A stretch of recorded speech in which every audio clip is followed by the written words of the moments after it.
Hello viewers, this is part 5 of Conception ERP Contractor Edition। आज का topics में हम लोग कवर अप करेंगे how to manage the project with the sub contractors. अगर आप कोई भी अगर प्रोजेक्ट सब कॉन्ट्रैक्टर के थ्रू अगर हैंडल करना चाहते हैं फुल प्रोजेक्ट को, तो सिचुएशन में आप कैसे इसको इस्तेमाल कर सकते हैं, क्योंकि प्रीवियस वीडियो में हम लोग डिस्कस कर चुके हैं कि कैसे एक प्रोजेक्ट को अगर आप खुद से अगर हैंडल करना चाह रहे हैं कि आपका लेबर, आपका मटेरियल्स एंड जो भी एक्सपेंडिचर हो रहा है आप खुद से कर रहे हो, खुद से हैंडल कर रहे हो, तो अगर आप इस वीडियो को अगर देख रहे हैं तो मैं सजेस्ट करूंगा तो आप पहले वीडियो को पहले देख लीजिए, पार्ट 4 एंड पार्ट 3 को, उसके बाद में पार्ट 5 देखिए। तो इस टॉपिक्स में हम लोग कवर अप करेंगे कि अगर एक प्रोजेक्ट को अगर सब कॉन्ट्रैक्टर के थ्रू में अगर उसको हैंडल किया जाता है तो कैसे उसको किया जा सकता है। तो आज का टॉपिक्स में हम लोग कवर अप करेंगे फर्स्ट कि एक प्रोजेक्ट को एक सब कॉन्ट्रैक्टर के थ्रू में हम एलोकेट कैसे करेंगे ईआरपी में।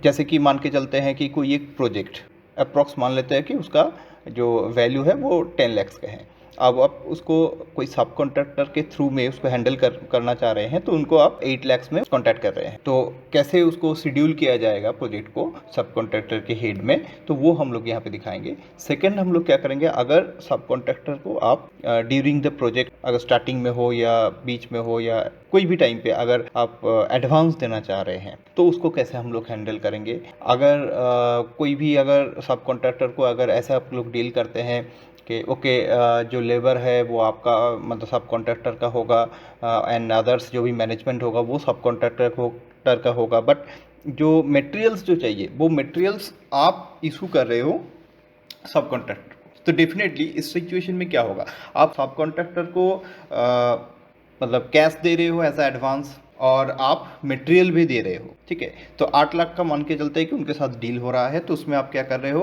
कि 2 लाख का उनको एडवांस भी दे चुके हो और उसमें आप डिफरेंट एज पर रिक्वायरमेंट आप उनको मटेरियल भी सप्लाई कर रहे हो। तो मान लेते हैं कि 3 लाख का मटेरियल दे चुके हो, 2 लाख का कैश दे चुके हो, उनका फुल प्रोजेक्ट आप कॉन्ट्रैक्ट है 8 लाख। तो क्या होगा, जब सब कॉन्ट्रैक्टर जब बिल प्रोवाइड करेंगे 8 लाख का, तो उसमें से आप क्या कीजिएगा, जो भी आपका कैश एडवांस दिया हुआ है वो और जो मटेरियल के हिसाब से जो आप दे के रखे हो मटेरियल्स, मतलब 3 लाख और 2 लाख 5 लाख डिडक्शन करके जो भी अमाउंट बचेगा वो अमाउंट को आप सब कॉन्ट्रैक्टर को पे आउट करना है, ठीक है। तो इसको हम लोग कैसे हैंडल करेंगे इस चीज़ को हम लोग डेमोन्स्ट्रेशन के तौर पे देखेंगे। और सब कॉन्ट्रैक्टर अगर हमको बिल करते हैं तो वो बिल को हम लोग कैसे रिसीव करेंगे और जो भी मतलब उनका जो भी एडवांस है, एडवांस रिडक्शन करने के बाद में उनको पे आउट कैसे करना है और उसका इफेक्ट कैसे हमारा जो प्रोजेक्ट का जो इनकम एंड एक्सपेंडिचर जो भी रिपोर्ट है, तो वो रिपोर्ट में इसका क्या रिफ्लेक्शन आएगा, इस बारे में हम लोग पार्ट 5 में हम लोग डिस्कस करेंगे। तो चलिए आगे बढ़ते हैं और जुड़े रहिए हमारे साथ। तो कैसे इसको हम लोग एंट्री करेंगे, तो एक फुल प्रोजेक्ट, एक न्यू प्रोजेक्ट डिक्लेयर करके हम लोग इसको डेमोन्स्ट्रेट करेंगे। ओके, तो सबसे पहले हम लोग क्या करते हैं कि हम लोग प्रोजेक्ट मास्टर पे चले जाते हैं, क्योंकि मुझे एक न्यू प्रोजेक्ट लेना है। ओके, तो हम लोग मास्टर पे गए, मास्टर पे जाके हम लोग क्या करेंगे, प्रोजेक्ट मास्टर में आने के बाद में हम लोग यहाँ पे जैसे कि प्रीवियस एक प्रोजेक्ट ऑलरेडी यहाँ पे डिक्लेयर है, तो हम लोग एक नया प्रोजेक्ट ले लेते हैं, ठीक है, जिसको हम लोग सब कॉन्ट्रैक्टर के थ्रू में हम लोग इसको हैंडल करेंगे। ओके, सो मान लेते हैं ये प्रोजेक्ट 2 है और जिसका आप वर्क ऑर्डर अगर इसमें मेंशन करना चाहते हैं या यूनिकनेस के लिए आप कुछ भी दे सकते हैं, ठीक है। ये हमारा प्रोजेक्ट का नेम हो गया। तो हम लोग टोटल जो एक्सपेंडिचर होगा या फिर जो सब कॉन्ट्रैक्टर को जो एलोकेट किया जाएगा वो इस प्रोजेक्ट के नाम के आधार पे एलोकेट किया जाएगा। जो भी एडवांस एंड मटेरियल्स जो भी आप इशू कीजिएगा तो वो सब कॉन्ट्रैक्टर के हेड में इशू किया जाएगा अगेंस्ट दिस पर्टिकुलर प्रोजेक्ट। तो प्रोजेक्ट कहाँ पे चल रहा है, तो उसका एड्रेस भी हमको यहाँ पे देना है। लेट्स से हम इसमें आसनसोल प्रोवाइड करते हैं, okay, Asansol West Bengal, and project date, let's say project date 1 June. Okay, so branch, तो हमारा जो भी ब्रांच है, अगर एक ब्रांच होता है तो वो आपको शो करेगा, अगर मल्टीपल ब्रांच है तो ब्रांचेस पे ऐड करके ब्रांच एडिशन किया जा सकता है, ठीक है। अब आपका कौन सा क्लाइंट का ये काम है, वो क्लाइंट आपको यहाँ पे सिलेक्शन करना है, ठीक है। प्रोजेक्ट आपको मतलब कौन दे रहा है, आपका क्लाइंट कौन सा है, तो क्लाइंट यहाँ पे मुझे सिलेक्शन करना है। तो जैसे कि प्रीवियस वीडियो में हम लोग दिखाए थे कि जो भी प्रोजेक्ट था वो दुर्गापुर म्यूनिसिपैलिटी का था, तो अभी हम लोग किस प्रोजेक्ट को डेमोन्स्ट्रेट करेंगे, under the Asansol municipality. Okay, Asansol municipality corporation. So category client, mobile number if available then आप प्रोवाइड कर सकते हो, and address, location and pin number if available आप प्रोवाइड कर सकते हो, अगर पैन नंबर होगा तो आप दे सकते हो। जैसे कि हमको अगर जीएसटी अगर प्रोवाइड करना है तो जीएसटी आप यहाँ पे स्पेसिफाई कर सकते हैं, अगर जीएसटी नहीं है तो आप इसको ब्लैंक छोड़ सकते हैं। तो हम बिना जीएसटी का ही इसका एंट्री ले रहे हैं। ओके, तो हम लोग का यहाँ पे Asansol municipality as a client add हो चुका है। अब हमको क्या करना है, नेक्स्ट प्रोजेक्ट वैल्यू। तो कितना का हम मेरा प्रोजेक्ट है, मैं रफ फिगर में ले रहा हूँ, राउंड अप में let's say 10 lakhs। Okay, and estimated cost, मैं estimated cost let's say 8 lakhs। मैं 8 लाख में प्रोजेक्ट को कंप्लीट करना चाह रहा हूँ। अब स्टेटस डेफिनेटली एक्टिव करना होगा। क्लोजिंग डेट पता नहीं है कब क्लोजिंग होगा, तो क्लोजिंग डेट फिलहाल हम कुछ डाल नहीं रहे हैं। ओके, प्रोजेक्ट को ऐड कर लिए। ऐड करने के बाद में सो मेरा यहाँ पे प्रोजेक्ट 2 ऐड हो चुका है, जिसमें मेरा वैल्यूएशन दिखा रहा है 10 lakhs एंड जो एस्टिमेटेड कॉस्ट है वो है 8 lakhs। अब इस प्रोजेक्ट को हम क्या करना चाह रहे हैं, थ्रू सब कॉन्ट्रैक्टर हम इस प्रोजेक्ट को हैंडल करना चाह रहे हैं। तो इसके लिए क्या करेंगे, तो सबसे पहले हम चले जाएंगे सब कॉन्ट्रैक्टर में, और सब कॉन्ट्रैक्टर में जाने के बाद यहाँ पे मुझे सब कॉन्ट्रैक्टर का नाम ऐड करना होगा। तो सब कॉन्ट्रैक्टर जब हम नाम ऐड करेंगे तो यहाँ पे देखिए प्रोजेक्ट का नाम मेरा ऑटोमेटिक आ चुका है, किस प्रोजेक्ट के अगेंस्ट में हम सब कॉन्ट्रैक्टर को अटैचमेंट कर रहे हैं।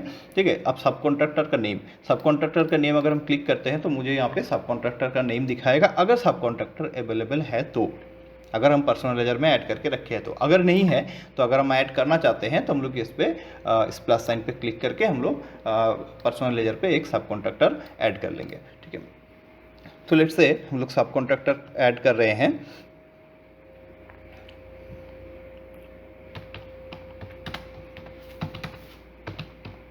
Let's say Paul enterprise. Okay, सब कॉन्ट्रैक्टर। नाउ अगर मोबाइल नंबर है तो मोबाइल नंबर देना है, address, pan number and pan number के अगेंस्ट में हम यहाँ पे जीएसटी भी ऐड कर रहे हैं, क्योंकि अगर कस्टमर अगर जीएसटी बिल प्रोवाइड करते हैं तो उस सिचुएशन में आपको जीएसटी नंबर रखना ज़रूरी है। बस इतना इन्फॉर्मेशन हम लोग डाल दिए, इसको ऐड कर लिए। ओके, सो पॉल एंटरप्राइज को हम लोग क्या कर रहे हैं, कॉन्टेक्चुअली इस काम को प्रोवाइड करवा रहे हैं। तो लेट्स से उनके साथ मेरा कॉन्टैक्ट हो रहा है 8 लाख में। नाउ अगर आप जो वर्क कॉन्ट्रैक्ट जो उनको जो दे रहे हो, आपका जो सब कॉन्ट्रैक्टर है उसके साथ अगर कोई एग्रीमेंट होता है, चाहे नॉर्मल पेपर हो या आपका स्टैम्प पेपर हो, कुछ भी हो, तो वो एग्रीमेंट अगर आप डॉक्यूमेंट के तौर पे अगर रखना चाहते हैं तो आप लोग क्या कर सकते हैं, यहाँ पे ब्राउज करके उसका पर्टिकुलर एक पीडीएफ बना के आप इसको अटैच कर सकते हो। ठीक है, पीडीएफ बना के आप अटैच कर लिया, तो वो अगर आप ऐड करके रखते हो तो इन फ्यूचर अगर उसका अगर ज़रूरत पड़ा तो आप इसको डाउनलोड कर सकते हो। ओके, सो कब कॉन्ट्रैक्ट आप उनके साथ कॉन्ट्रैक्ट असाइन हो रहा है, उनके चलते हैं कि 1 तारीख को। अब जॉब का डिस्क्रिप्शन, क्या जॉब डिस्क्रिप्शन है, तो जॉब डिस्क्रिप्शन एज पर जैसे उनके साथ जो जिस बारे में कॉन्टैक्ट हो रहा है, अगर लेबर का कॉन्टैक्ट है तो लेबर कॉन्टैक्ट, अगर फुल वर्क कॉन्टैक्ट हो रहा है तो फुल वर्क कॉन्टैक्ट, जो भी आपका साथ कॉन्टैक्ट हो रहा है तो उसका डिस्क्रिप्शन आप यहाँ पे बैठा सकते हो। तो लेट्स से सपोज हम यहाँ पे फुल वर्क कॉन्टैक्ट हम इनको प्रोवाइड कर रहे हैं। ठीक है, फुल वर्क कॉन्टैक्ट हम उनको, नरेशन में आप डिस्क्रिप्शन में और भी कुछ लिखना चाहते हैं तो आप लिख सकते हैं। अब इसको हम लोग ऐड कर लेते हैं। तो अल्टीमेट मेरा मोटो क्या है, मेरा मोटो यहाँ पे ये दिखाना है कि मैं 10 लाख में काम को आसनसोल म्यूनिसिपैलिटी से पकड़ा और 8 लाख में उसको कोई पेटी कॉन्ट्रैक्टर को या सब कॉन्ट्रैक्टर को हम काम को दे दिए। हो गया, तो अब मेरे पास यहाँ पे क्या हो गया कि हमने सब कॉन्ट्रैक्टर को ये काम दे चुके हैं। ठीक है, अब क्या करना है, तो नेक्स्ट अब क्या है, अब सब कॉन्ट्रैक्टर का ये ड्यूटी है कि वो काम को कंप्लीट करवाए, और मुझे क्या करना होगा, सिर्फ मॉनिटरिंग करना होगा, या फिर मुझे देखना होगा कि काम प्रॉपर तरीके से हो रहा है कि नहीं, या एज पर जो भी आपका क्लाइंट का जो भी रिक्वायरमेंट है वो रिक्वायरमेंट फुलफिल हो रहा है कि नहीं। ठीक है, अब इस बीच में क्या हो सकता है कि आपका जो सब कॉन्ट्रैक्टर है वो आपको एडवांस डिमांड कर रहे हैं, कि चाहे वो लेबर पे आउट के लिए हो या कुछ भी हो, तो आप क्या कर रहे हो कि अगर काम चलते हुए अगर आप एडवांस देना चाहते हैं अपना सब कॉन्ट्रैक्टर को, तो मान लेते हैं हम कैश या बैंक से कुछ एडवांस उनको देना चाहते हैं, तो उस सिचुएशन में क्या करेंगे, हम लोग कहाँ पे जाएंगे, हम लोग पहले जाएंगे इसको, तो कैश या बैंक कहीं से भी हम उनको अगर पे आउट कर रहे हैं तो डेफिनेटली मेरा तो वेल्थ घट रहा है, मेरा कैश या बैंक घटेगा। तो जब भी मेरा कैश या बैंक घटेगा, इस सिचुएशन में मुझे क्या करना पड़ेगा, तो मुझे डेबिट वाउचर क्रिएट करना पड़ेगा, क्योंकि उसका एक डॉक्यूमेंटेशन भी मेरे पास होना चाहिए कि किस डेट में हमने कितना पेमेंट उनको दिए थे, कैश में दिए थे कि बैंक में दिए थे, किस बैंक से दिए थे, इसके इन्फॉर्मेशन रखने के लिए। सो पहले हम लोग क्या करते हैं, इसमें डेबिट वाउचर में चले जाते हैं। ठीक है, डेबिट वाउचर में जाने के बाद में किस डेट में हमको पेमेंट एडवांस दे रहे हैं, तो वो डेट मुझे यहाँ पे सिलेक्शन करना है। सो लेट्स से हम 2 तारीख को डेट ले लेते हैं जून का। अब इसमें क्या करना है, यहाँ पे मुझे वाउचर रेफरेंस टाइप है, रेगुलर है एंड प्रोजेक्ट है। तो हम उनको प्रोजेक्ट के बिहाफ में ही, पर्टिकुलर एक प्रोजेक्ट का काम करने के लिए ही हम उसको एज आ एडवांस के हिसाब से हम दे रहे हैं। ऐसा हो सकता है कि मल्टीपल आपका प्रोजेक्ट है और मल्टीपल प्रोजेक्ट में आप वो सेम कॉन्ट्रैक्टर मतलब सब कॉन्ट्रैक्टर आपका काम कर रहे हैं। तो अगर आप ये देखना चाहते हैं कि मुझे वो कौन सा पर्टिकुलर जॉब के लिए हमने एडवांस दिए थे और उसी बिल में मुझे डिडक्शन करना है, तो उस सिचुएशन में आपको प्रोजेक्ट को सिलेक्ट करना जरूरी है कि किस प्रोजेक्ट के बिहाफ पे आप उनको एडवांस दे रहे हैं। तो हमने यहाँ पे प्रोजेक्ट सिलेक्ट कर लिया। अब यहाँ पे जो वाउचर रेफरेंस नंबर है, यहाँ पे मुझे सिलेक्ट करना होगा प्रोजेक्ट का नेम।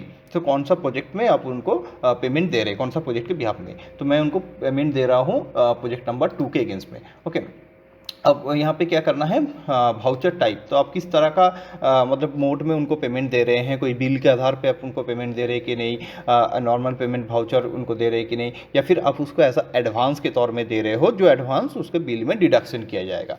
ठीक है, तो अगर हम लोग यहाँ पे एडवांस सिलेक्ट कर लेते हैं, तो अब मुझे यहाँ पे क्या करना पड़ेगा, एडवांस जैसे हम लोग सिलेक्ट कर लिए, अब यहाँ पे क्या करना है, पे टू, हम किन को पेमेंट कर रहे हैं, तो हम लोग पेमेंट दे रहे हैं यहाँ पे पॉल एंटरप्राइज को। ठीक है, तो पॉल एंटरप्राइज को लेट्स से हम लोग वहाँ पे 50,000 का पेमेंट दे रहे हैं। हम यहाँ पे 2 मोड में पेमेंट दिखाएंगे, एक 50,000 का कैश दिखाते हैं। ठीक है, कैश। सो कौन सा कैश अकाउंट, आपका कौन सा कैश अकाउंट से आप पे आउट कर रहे हैं, तो हम लोग यहाँ पे, मेरा 2 कैश अकाउंट यहाँ पे है, H O hand and site office cash है, तो हम लोग यहाँ पे एच ओ से ही उनको पेमेंट दे रहे हैं। अब पेमेंट का जो भी अगर आप नैरेशन देना चाहते हैं कि किस पर्पस के लिए आप पेमेंट दे रहे हैं, तो आप उसको रिमार्क्स में लिख सकते हैं, advance paid ₹50,000 for project to such and such, जो भी आपका डिटेल्स लिखना है आप लोग यहाँ पे रिमार्क्स में या नैरेशन में उसको लिख सकते हैं। अब मुझे इसको क्या करना है, इसको सेव करना है। तो जैसे हम उसको सेव करेंगे तो मेरा पास एक वाउचर तैयार हो जाएगा, जहाँ पे ये मेंशन रहेगा कि हम किस डेट में पॉल एंटरप्राइज को कितना अमाउंट दिए थे और वो कैश में दिए थे कि बैंक पे दिए थे। ओके, तो एक वाउचर मैं उसको साइन करवा के अपना डॉक्यूमेंटेशन के तौर पे हम लोग इसको रख सकते हैं। ठीक है, तो ये हो गया मेरा कैश का एक्सपेंडिचर। ओके, तो अगर हम इसी टाइम पे अगर देखना चाहते हैं कि उनका लेज़र अगर देखना चाहते हैं या बैलेंस शीट में अगर जाते हैं और उस पर अगर हम इसका इफेक्ट देखते हैं, तो देखिए एक्चुअली पॉल एंटरप्राइज जो है, पॉल एंटरप्राइज मेरा सब कॉन्ट्रैक्टर है, उनको मुझे पे आउट करना है। बट कब हम पे आउट करना है, जब वो हमको बिल बना के प्रोवाइड करेगा। तो अभी जो पेमेंट हम उनको कर रहे हैं ऐसा एडवांस के तौर में कर रहे हैं, तो जिसके वजह से पॉल एंटरप्राइज के इस पर क्या सब कर रहे हैं, -50,000। ओके, सो -50,000 अगर हम इससे डिटेल देखते हैं तो यहाँ पे शो करेगा मेरा कौन सा कैश अकाउंट से, ठीक है, 50,000 हमने दिए हैं, तो वो डिटेल्स मेरा यहाँ पे शो करेगा। ओके, सो जैसे हमने कैश एक्सपेंडिचर दिखाए हैं, कैश एज एडवांस के तौर में दिखाया, अगर आप बैंक पे प्रोवाइड करते हैं, ठीक है, तो और एक वाउचर हम लोग एंट्री करते हैं जहाँ पे हम लोग दिखाते हैं कि यही पेमेंट हम बैंक पे दिखाते हैं। ठीक है, तो अगर हम लोग प्रोजेक्ट सिलेक्ट कर लेते हैं कि कौन सा प्रोजेक्ट में हम उनको पे आउट कर रहे हैं, तो एडवांस दे रहे हैं। ठीक है, पॉल एंटरप्राइज को ही दे रहे हैं। लेट्स से हम 2 तारीख को दिए थे फर्स्ट कैश एडवांस, अब हम उसको 10 तारीख को दे रहे हैं। ठीक है, 10 जून का, 10 जून में हम उनको 1 लाख रुपया पेमेंट दे रहे हैं। ठीक है, 1 lakh rupees as a advance paid from, so paid हम कैश के जगह पे हम उनको बैंक पे पेमेंट देना चाह रहे हैं। ठीक है, तो बैंक अकाउंट हमने सिलेक्ट कर लिया, ट्रांजैक्शन मोड, आप कैसे उनको पे आउट करना चाह रहे हैं, चेक दे रहे हैं, ऑनलाइन पेमेंट कर रहे हैं, EFT RTGS कुछ भी कर रहे हैं, तो वो आपको सिलेक्शन कर लेना है। ठीक है, और उसका UTR नंबर अगर आपके पास है या EFT का जो नंबर है वो अगर आप देना चाहते हैं तो वो एज अ रेफरेंस के तौर पर आप दे सकते हैं। और फिर आप नैरेशन में उसको पुट कर दीजिए, एडवांस ₹1 लाख अगेंस्ट प्रोजेक्ट 2 किनको एडवांस दे रहे हैं तो उनका नाम भी आप यहाँ पे स्पेसिफाई कर सकते हो, ठीक है, कि हम पॉल एंटरप्राइज को एडवांस ₹2 अगेंस्ट प्रोजेक्ट 2। ओके, तो अगर हम इसको सेव कर लेते हैं तो टोटल मेरा एडवांस हम दे चुके हैं 50,000 cash and 1 lakh rupees bank में। तो टोटल अगर हम चेक करते हैं तो उनका अकाउंट पे, पॉल एंटरप्राइज का अकाउंट में मुझे 1.5 लाख रुपया का नेगेटिव में शो कर रहा है। तो ये नेगेटिव तब जाके मेरा एडजस्ट होगा जब पॉल एंटरप्राइज हमको बिल सबमिट करेगा। ओके, तो तब तक ये माइनस में शो कर रहा है। तो अभी ये तो हो गया, मैं उनको कैश या बैंक उनको एडवांस के तौर पे पेमेंट दिए हैं। अब अगर ऐसा सिचुएशन आता है कि आपको कुछ मटेरियल्स भी सप्लाई करना पड़ रहा है against that particular project, and जो कि आपका सब कॉन्ट्रैक्टर के हेड में ही आपको डिडक्शन करना है, तो उस सिचुएशन में क्या करना है? उस सिचुएशन में हम लोग क्या करेंगे, लेट से हम लोग एक परचेज़ कर लेते हैं। कोई भी मान के चलते हैं कि कोई भी जॉब का सप्लायर है या फिर कोई एक दुकान से आप सामान को परचेज़ कर रहे हैं और उस साइट में आप इशू कर रहे हैं, लेकिन किसके अगेंस्ट पे? आपका बीच में कौन है? बीच में आपका सब कॉन्ट्रैक्टर है। तो मतलब जो उस प्रोजेक्ट में जो भी आप इन्वेस्ट कर रहे हो वो एज अ सब कॉन्ट्रैक्टर का एज अ एडवांस के तौर में आप दे रहे हो, चाहे वो कैश हो, चाहे वो मटेरियल्स हो, कुछ भी हो। जब वो सब कॉन्ट्रैक्टर का जब बिल किया जाएगा तो वो कैश का भी पैसा डिडक्शन किया जाएगा और जो भी आप मटेरियल इशू किए हैं उसका भी अमाउंट आप डिडक्शन करके बाकी जो रेस्ट बैलेंस बचेगा वो उसको पे आउट करना है, ठीक है। तो अभी हमको क्या करना है, हम कोई भी एक वेंडर से हम ले लेते हैं, ठीक है। तो यहाँ पे एक वेंडर हम बना लेते हैं तो बेटर रहेगा समझने में। तो हम लोग आसनसोल हार्डवेयर एक वेंडर बना लेते हैं। यहाँ पे वेंडर सिलेक्ट कर लिए। अब यहाँ पे हम मोबाइल नंबर दे देते हैं, ओके, एड्रेस लेट से आसनसोल, और जो पैन नंबर है, pan number and GST number ये हम प्रोवाइड कर देते हैं।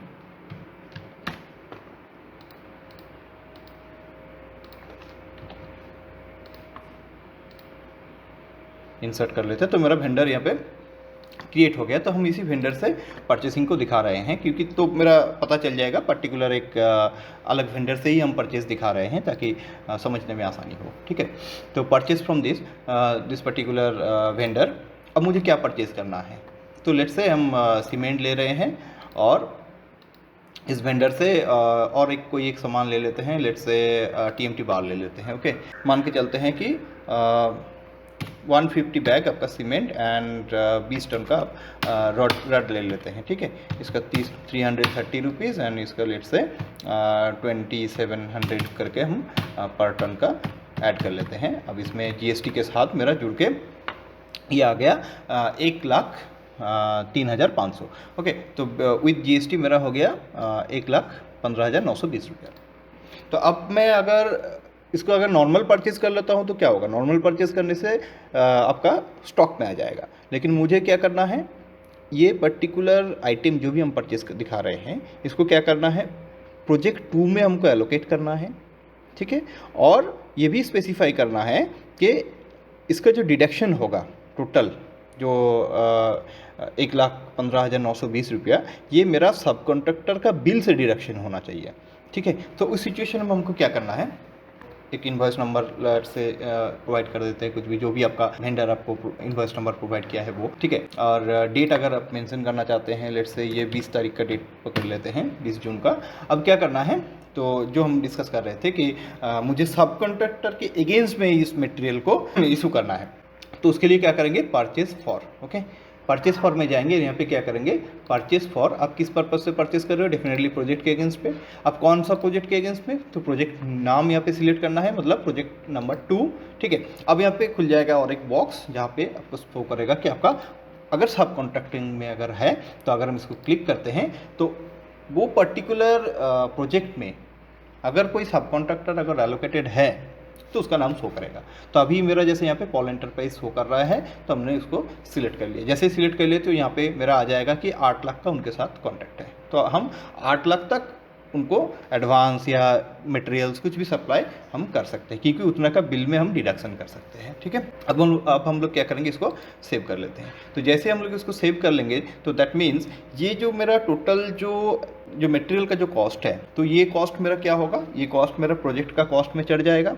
दूसरा क्या होगा, दूसरा मेरा जो मेरा सब कॉन्ट्रैक्टर है उसको ऐसा एडवांस के तौर में शो करेगा, क्योंकि उनका बिल से मुझे ये डिडक्शन भी करना है। तो अभी अगर हम लोग चले जाते हैं इसमें बैलेंस शीट में, अगर फिर से देखते हैं तो देखिए पहले हम लोग कैश दिए थे, ठीक है ना, कैश और बैंक दिए थे। अभी हम उनको मटेरियल भी इशू किए हैं। देखिए यहाँ पे उनका डेबिट साइड में हम कैश दिए हैं 50,000, बैंक पे दिए हैं, और 1,15,920 रुपया का, ठीक है, ये हम लोग मटेरियल्स उनको इशू करवाए हैं फ्रॉम आसनसोल हार्डवेयर और समवेयर, कहीं से भी हो, ठीक है। और कौन सा प्रोजेक्ट के अगेंस्ट में, प्रोजेक्ट नंबर 2 के अगेंस्ट में हम लोग इसको इशू करवाए हैं, ये उनका लेजर खुलने से पता चल रहा है, ठीक है। तो अभी ये जो हम मटेरियल जो इशू कर दिए उनको, अब मुझे क्या करना होगा, नेक्स्ट जो प्रोसेस है हम लोग जो डिस्कस पहले ही किए थे, नेक्स्ट जो प्रोसेस होगा, जैसे कि हम लोग यहाँ पे बताए थे कि बिल जैसे आइटम हम लोग इशू कर दिए उनको, अब क्या करना है, मुझे बिल रिसीव करना है सब कॉन्ट्रैक्टर का, ठीक है। तो सब कॉन्ट्रैक्टर का जो बिल रिसीव होगा, तो दैट मीन्स जैसे हम क्लाइंट को बिल करेंगे तो सब कॉन्ट्रैक्टर के लिए भी तो मैं क्लाइंट हूँ, तो मतलब सब कॉन्ट्रैक्टर हमको बिल करेगा, तो वो बिल हम कैसे रिसीव करेंगे, तो वो बिल रिसीव करने के लिए भी हमको क्या करना है, एंट्री में ही आपको देखिए परचेस एंड पेएबल बिल्स, क्योंकि वो जो हमको बिल सबमिट करेगा तो वो बिल का मुझे पेमेंट करना है, ठीक है।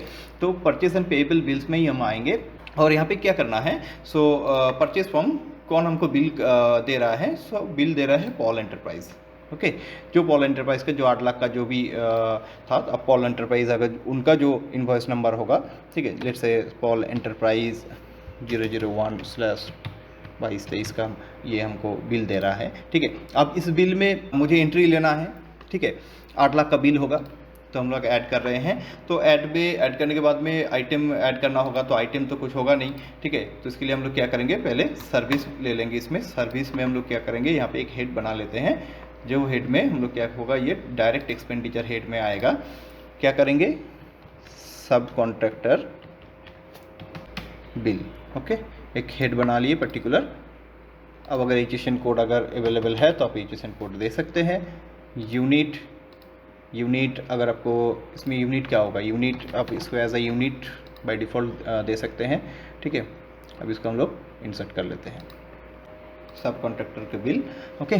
अब क्या करना है, क्वांटिटी 1 रेट, तो रेट लेट से अब आपका इसके ऊपर डिपेंड करता है कि आप 8 लाख का जो कॉन्ट्रैक्ट आप किए हैं, तो अगर 8 लाख अगर पार्टी अगर मान के चलते हैं कि आपको अगर नॉन जीएसटी बिल कर रहा है, ठीक है, तो नॉन जीएसटी का अगर बिल होता है तो सिचुएशन में क्या होगा, प्लेन आपका 8 लाख रुपया आप उनको वो आपको बिल कर रहा है, ठीक है। और अगर यही बिल अगर जीएसटी के साथ अगर बिलिंग होता है, और आप अगर ये डिसाइड करते हो कि नहीं 8 लाख मुझे विद जीएसटी बिलिंग होना चाहिए, ठीक है, तो उस सिचुएशन में क्या होगा, तो उस सिचुएशन में आपको क्या करना है, तो वो तो अगला आपको ब्रेकअप करके ही देगा। फिर भी यहाँ पे मान लेते हैं कि विद जीएसटी, मतलब बैकवर्ड कैलकुलेशन में अगर हम लोग चले जाते हैं कि with GST 8 lakh rupees, so let's say 12% GST, सो आपका विदाउट जीएसटी क्या होगा, ये अमाउंट आपका विदाउट जीएसटी बैठेगा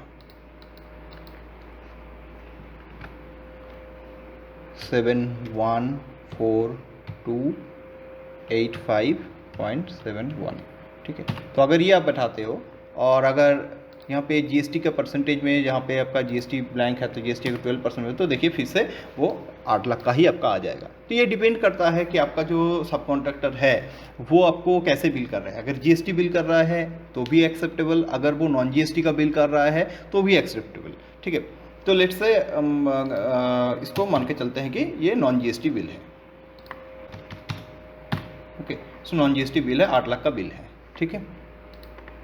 अब हम लोग इसको क्या करते हैं, तो अब तो मुझे परचेज फॉर्म में क्या दिखाना है, परचेज फॉर्म में मुझे प्रोजेक्ट लेना है, और इसमें क्या करना है, प्रोजेक्ट 2 के बिहाफ में मेरा बिल रिसीविंग। अब यहाँ पे मुझे फिर से सब कॉन्ट्रैक्टर नहीं सिलेक्शन करना है, क्योंकि ऑलरेडी हम यहाँ पे सिलेक्शन कर लिए हैं कि पॉल एंटरप्राइज का से ही हमको बिल रिसीविंग हो रहा है, ठीक है। तो यहाँ पे हम लोग क्या स्पेसिफाई कर दिए, सिर्फ प्रोजेक्ट और प्रोजेक्ट का नाम। अब इसको मुझे सेव करना है, ओके। तो जैसे हम लोग सेव कर दिए, फिर से अगर हम एक बार बैलेंस शीट चेक करते हैं तो देखिए यहाँ पे पॉल एंटरप्राइज, देखिए पॉल एंटरप्राइज का भी प्लस में शो कर रहा है 5,34,080 रुपया, ठीक है। तो 8 लाख का बिल हम रिसीव कर चुके हैं, और ये हम लोग उनको एडवांस दे के रखे हैं, और लास्ट जो ऑप्शन है इसमें हम लोग उसको मटेरियल दे के रखे हैं। तो मेरा आउटस्टैंडिंग अभी है 5,34,080 रुपया। ये अमाउंट मुझे सब कॉन्ट्रैक्टर को पे आउट करना है। तो वो पे आउट हम लोग कैसे कर सकते हैं? तो पे आउट करने के लिए अब डेबिट वाउचर के थ्रू में ही हमको जाना पड़ेगा, ठीक है। तो अगर हम लोग यहाँ पे चले जाते हैं डेबिट वाउचर में जाने के बाद यहाँ पे सिलेक्ट करते हैं हम प्रोजेक्ट के अगेंस्ट में ही बिल को प्रोवाइड करेंगे। ओके, प्रोजेक्ट सिलेक्ट कर लिए। अब क्या बिल प्रोवाइड करना है, क्योंकि हम लोग उसको एज अ बिल पेएबल्स में रिसीव किए हैं, तो बिल पेमेंट पे क्लिक करेंगे, ठीक है। बिल पेमेंट पे क्लिक करने के बाद में हम लोग क्या करेंगे, इसमें पॉल एंटरप्राइज सिलेक्ट करेंगे। जैसे हम लोग पॉल एंटरप्राइज सिलेक्ट करेंगे और सर्च करेंगे तो देखिए 8 लाख का अमाउंट यहाँ पे आ चुका है। और 8 लाख में देखिए यहाँ पे एडवांस जो भी हम लोग देके रखे हैं, ठीक है, वो एडवांस भी मुझे यहाँ पे शो कर रहा है। तो अगर हम इसमें क्लिक करेंगे तो देखिए आपका एडवांस में पता चल जाएगा कि कैसे ये अमाउंट उनका आ रहा है, ठीक है। सो टोटल अमाउंट आपका यहाँ पे शो कर जाएगा। ये 50,000 रुपीज़ हमने दिए थे, फिर 1 लाख दिए थे, फिर ये जो आपका अमाउंट है जो हम लोग एज अ मटेरियल्स के तौर पे दिए थे, तो विद नरेशन आपको यहाँ पे दिख जाएगा, ठीक है। तो कन्फ्यूज़न आई थिंक नहीं होना चाहिए। ओके, सो ये मेरा टोटल एडवांस के तौर में दिया हुआ है। अब क्या करना है, मुझे यहाँ पे पर्टिकुलर बिल को सिलेक्ट करना है। अब कितना अमाउंट हम उनको पे आउट कर रहे हैं, तो लेट्स से हम उनको पे आउट कर रहे हैं, फुल अमाउंट को हम यहाँ पे आउट कर रहे हैं, जिसमें से मुझे क्या करना है, मुझे यहाँ पे जो भी एडवांस दिया हुआ है एडवांस का अमाउंट को मुझे डिडक्शन करना है। तो एडवांस कितना दिया हुआ है, 265920। सो लेट्स उनका जो बैलेंस है वो है 5,34,080 रुपया, जो कि मेरा आपका बैलेंस शीट में भी शो कर रहा था, ठीक है। अब क्या करना है, इसको पेड आप कैसे कर रहे हो, डेफिनेटली आप बैंक पे कर सकते हो, कैश पे कर सकते हो, जो भी है आपका मोड जो भी है, मोड में आप सिलेक्ट कर लिया और यूटीएन नंबर या चेक नंबर आप इसमें सिलेक्शन कर लिए, ठीक है। जो बाकी का जो अब रिमार्क्स अगर कुछ देना है तो suppose paid bills against bill number such and such, suppose जो भी उनका जो बिल नंबर था वो आप मेंशन कर सकते हो, और इसमें पार्टी का नाम भी स्पेसिफाई कर सकते हो, टू पॉल एंटरप्राइज, जो भी आपका नरेशन में लिखना है आप उसको लिख सकते हो। अब इसको हम लोग सेव कर लेते हैं। तो अभी जैसे हम लोग इसको सेव कर लिए, तो अभी क्या होगा, तो अभी अगर हम लोग बैलेंस शीट पे चले जाएंगे और उसका अगर लेज़र चेक करेंगे तो देखिए उनका लेज़र जो है वो 0 हो चुका है। मतलब जो भी हमने एडवांस दिए थे, एडवांस सारा एडवांस और लास्ट में जो हम लोग डेबिट वाउचर काटे बिल के अगेंस्ट में, तो ये टोटल 8 लाख होता है, उनका बिल भी 8 लाख है। तो दैट मीन्स उनका अकाउंट जो है वो नालीफाई हो चुका है। तो कोई आउटस्टैंडिंग पेमेंट कुछ भी यहाँ पे पेंडिंग पड़ा हुआ नहीं है। तो अभी अगर हम उस पर्टिकुलर प्रोजेक्ट को अगर देखना चाहते हैं कि उस पर्टिकुलर प्रोजेक्ट में मेरा क्या एग्जैक्टली पोजीशन है, मुझे क्या प्रॉफिट हुआ, लॉस हुआ, क्या कुछ भी हुआ है, तो वो मुझे देखना है। तो उससे पहले मुझे क्या करना होगा, मुझे जैसे कि अभी अगर हम लोग देखते हैं प्रोजेक्ट का अगर डिटेल्स को, तो लेट्स से रिपोर्ट में आके समरी रिपोर्ट में अगर हम देखते हैं, तो अभी तक इस प्रोजेक्ट में हम लोग क्या किए हैं, सिर्फ एक्सपेंडिचर ही बुक किए हैं। अभी तक हमने मतलब आसनसोल म्यूनिसिपैलिटी को ना बिल बनाए हैं, ना कुछ उसका कुछ मतलब रिसीविंग हुआ है। तो सीधा सीधा मेरा यहाँ पे 8 लाख का अभी तक एक्सपेंडिचर बुक हो चुका है, क्योंकि हमने उसको पे आउट भी कर चुके हैं, ठीक है। तो अभी क्या करना है, मुझे बिल करना है, ठीक है। सो बिल रिसीवेबल में जाके हम लोग इस पर बिल करेंगे। तो बिल टू किसको बिल करना है, तो बिल करना है मुझे आसनसोल म्यूनिसिपैलिटी को। ओके, सो आसनसोल म्यूनिसिपैलिटी को बिल फॉर किस पर्पस के लिए, तो मुझे प्रोजेक्ट के एजेंस पे बिल करना है। और ऑर्डर नंबर अगर आपके पास है तो ऑर्डर नंबर मेंशन करना है।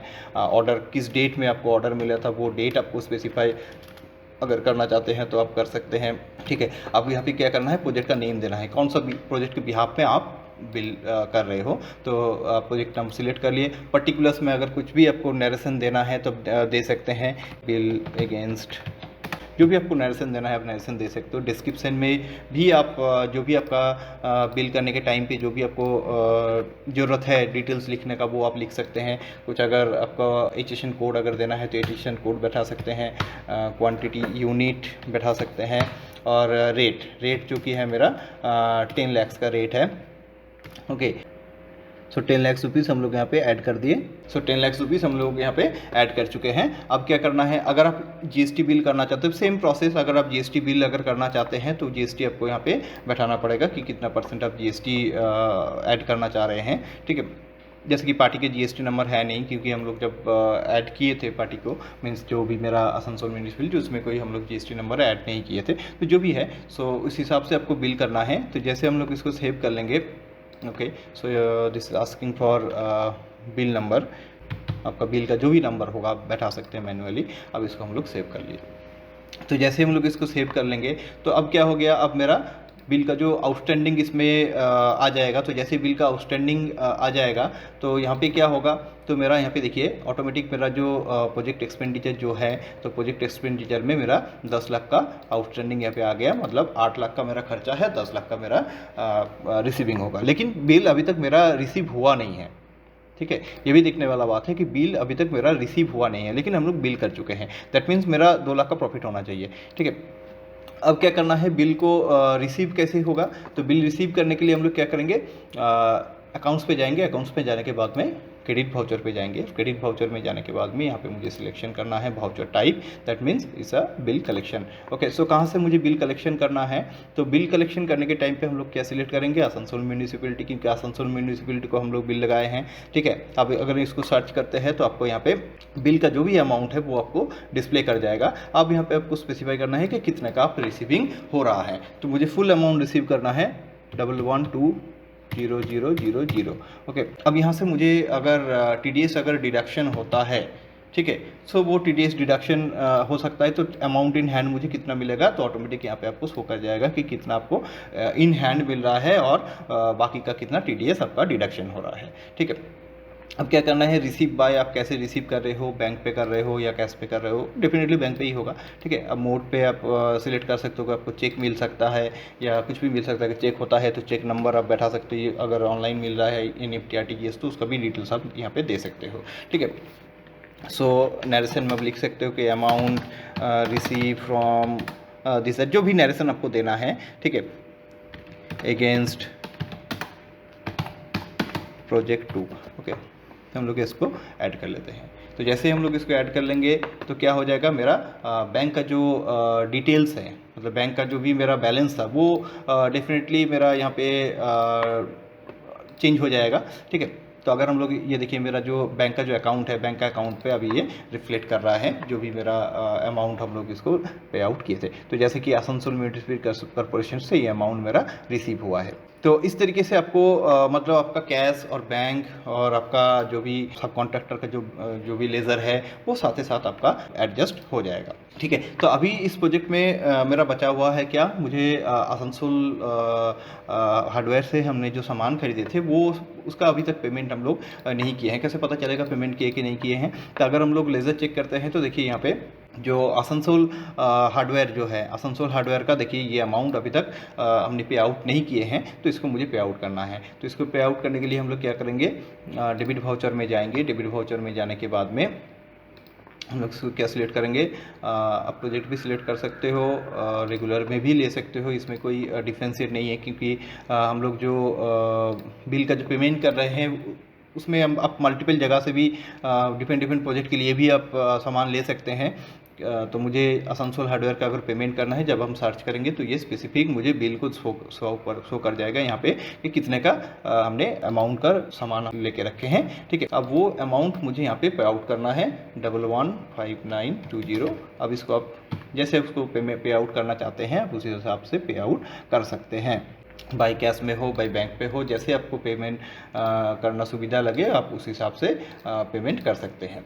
UTR नंबर देके टोटल बिल जो भी है, आप अगर कुछ रिमार्क्स देना चाहते हैं तो रिमार्क्स देके, ठीक है, रिमार्क्स देके आप इसको अगर ऐड कर लेते हैं, सॉरी सेव कर लेते हैं, तो क्या हो जाएगा, आपका वाउचर तैयार हो जाएगा। तो इसको एज आप डेबिट वाउचर के तौर में यूटिलाइज़ कर सकते हैं। और अगर अभी आप लोग अगर बैलेंस चेक करेंगे तो देखिए आसनसोल हार्डवेयर का जो भी आउटस्टैंडिंग था वो मेरा ख़त्म हो चुका है, तो मेरा लाइबिलिटीज़ भी ख़त्म हो चुका है, ठीक है। यही तक हम लोग का दिखाने का मोटो था कि आप खुद से भी प्रोजेक्ट को हैंडल कर सकते हैं या फिर आप कोई सब कॉन्ट्रैक्टर के थ्रू में भी आप इसको हैंडल कर सकते हैं। तो नेक्स्ट पार्ट में हम लोग फिर नया टॉपिक्स लेके डिस्कस करेंगे इसी प्रोजेक्ट के ऊपर।